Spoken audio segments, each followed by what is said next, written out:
محرم کا عشرہ یہ مناؤ حسین سب کا.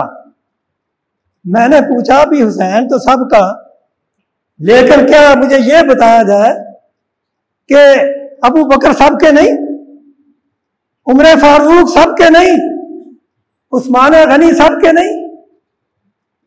یعنی یہ سب کے ہیں، جس طرح حسین سب کے ہیں یہ بھی سب کے ہیں. اور جو ان میں تفرقہ کرتے ہیں، جو ان میں جدائیاں ڈالتے ہیں، وہی امن و امان کو تباہ کرنے کے ذمہ دار ہیں.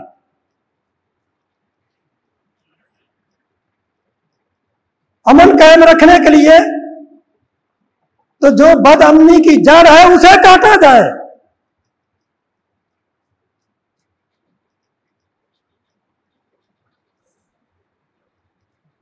جب سب صحابہ کا، خلفاء راشدین کا احترام ہوگا تو پھر ظاہر ہے مسائل بھی کھڑے نہیں ہوں گے. مسائل اسی وقت کھڑے ہوتے ہیں، دنگا فساد اسی وقت ہوتا ہے جب ایک طرف سے شر انگیزی کی جاتی ہے